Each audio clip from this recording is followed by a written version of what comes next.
super importante a gente colocar que a cultura, ela não se desenvolve sozinha, né? E um papel extremamente importante para a propagação dessa cultura é o papel do líder, da liderança.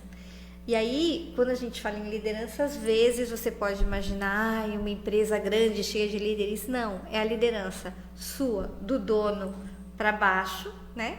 Ou a liderança, sim, de uma empresa, dos setores e tudo mais, né? Mas ter esse líder ou estes líderes extremamente preparados é essencial para que você consiga conduzir essa cultura organizacional. Muito bom, Silvia. Essa questão da liderança é algo que tá na baila aí, vamos dizer, né? Eu tenho percebido uma série de instituições chamando essas discussões, instituições de empresários, instituições universitárias de formação, com pós-graduação, e todas essas instituições com essa pegada da discussão da questão da liderança, né?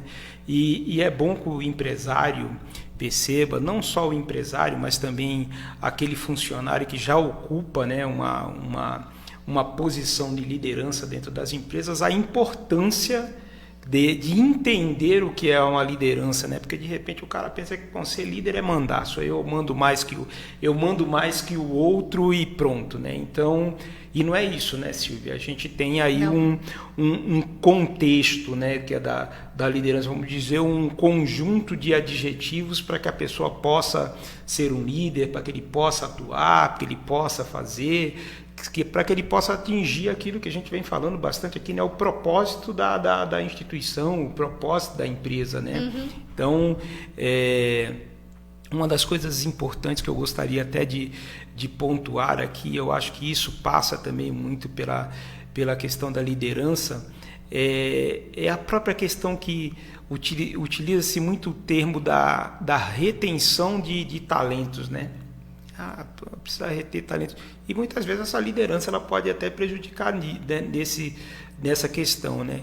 E um outro ponto que eu gostaria de colocar aqui, Silvia, para você pensar e ajudar a gente a pensar um pouco como atuar nessa questão, é que, de certa forma, o mercado de trabalho, isso até em outros países a gente tem observado, lido alguns estudos sobre isso, que há uma certa dificuldade, aí eu já não diria nem que é de retenção de talentos, é de você conseguir ter o funcionário para trabalhar. Uhum. Então, hoje mesmo aqui na sede do Sincomércio tem uma empresa nova aí, abrindo agora no mercado, uma escola tal, que nos solicitou apoio para conseguir fazer uma seleção de pessoas para trabalhar, porque o empresário, por incrível que pareça, nos disse que não está conseguindo pessoas. Simplesmente não estou conseguindo pessoas para trabalhar, não estou conseguindo... não é que ele não está conseguindo reter talento, ele não está conseguindo atrair. Ter talento, né? E aí a gente, talvez nessa hora, você esteja falando de uma liderança subjetiva, né? O que as pessoas estão buscando também numa empresa para poder ir atrás de um trabalho, né? Então, é um novo ciclo que se dá aí da mão de obra, talvez, uma mudança que o empresário também precisa acompanhar, tá atento, e eu não tenho dúvida que as melhores lideranças eles terão mais facilidade em entender este momento, né, Silvia? Então, falei bastante aqui, uma perguntona, vamos lá. Então, bom, vamos começar pelo final agora, que você está falando da história de captar e de reter talentos, né? Captar talentos a gente está num momento bastante crítico, não foi só o seu cliente aqui, a gente tem ouvido bastante se dizer, porque a gente tem uma deficiência técnica para algumas coisas, né? A gente tem pessoas não tão comprometidas e tudo mais. Mas para você ter essa atração de talentos de uma forma mais efetiva, primeiro é você saber o que você quer dessas pessoas. Então, muitas das empresas, e até na minha prática, né, conversando com os meus clientes mesmo, às vezes você busca, mas você não entende quais são os comportamentos, as características básicas que você precisa dessas pessoas para que elas tenham efetivamente longevidade dentro da empresa, né? Então, é super importante que você tenha uma descrição de cargo, que você saiba quais são as habilidades técnicas e as habilidades comportamentais, até mais as comportamentais do que as técnicas, que é preciso naquela função. E a partir daí, você vá em busca desse profissional, sabendo muito bem o que você precisa dessa pessoa.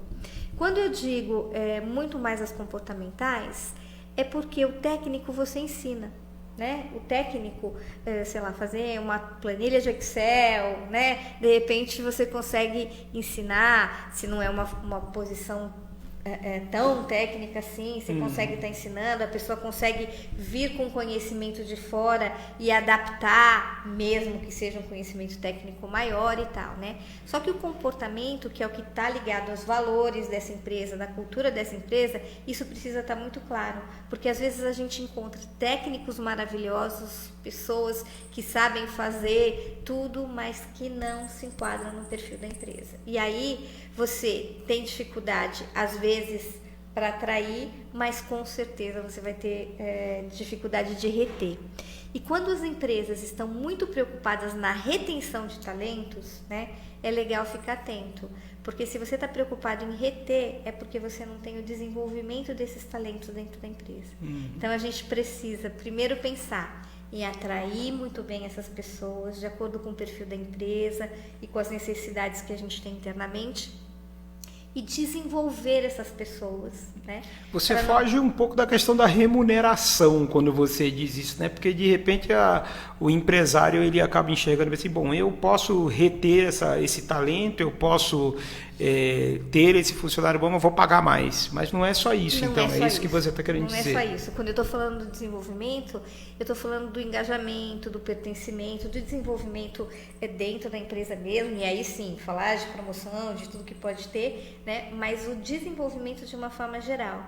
Porque é muito legal a gente perceber que quando as pessoas não se sentem importantes e pertencentes àquela empresa, elas saem.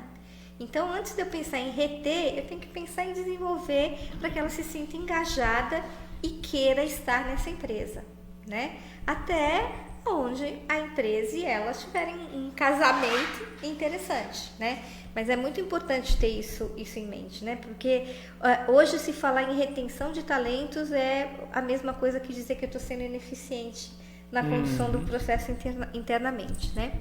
E para esse processo de desenvolvimento é essencial o líder, né? Esse líder é essencial, essa pessoa que vai conduzir os processos, como eu disse no começo. Eu posso estar falando de uma empresa que tenha líderes em cada setor e tal, ou eu posso estar falando do dono como líder, tratando das pessoas que vão trabalhar para ele.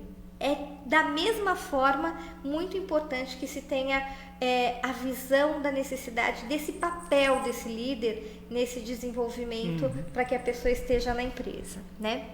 E a primeira forma de você conseguir fazer com que a pessoa se sinta engajada, pertencente, é você líder, né? Criar um ambiente de confiança, né? E como é que a gente faz isso, né? Primeiro, sendo humilde e mostrando a vulnerabilidade, né? Então, quando a gente pensa em líder, até no que você falou, que manda, tal, você jamais pensa na palavra vulnerabilidade. O líder, se é aquele que manda, é aquele que sabe tudo, tal. É o primeiro grande erro das lideranças, né? O líder, ele tem que ser uma pessoa antes de qualquer coisa.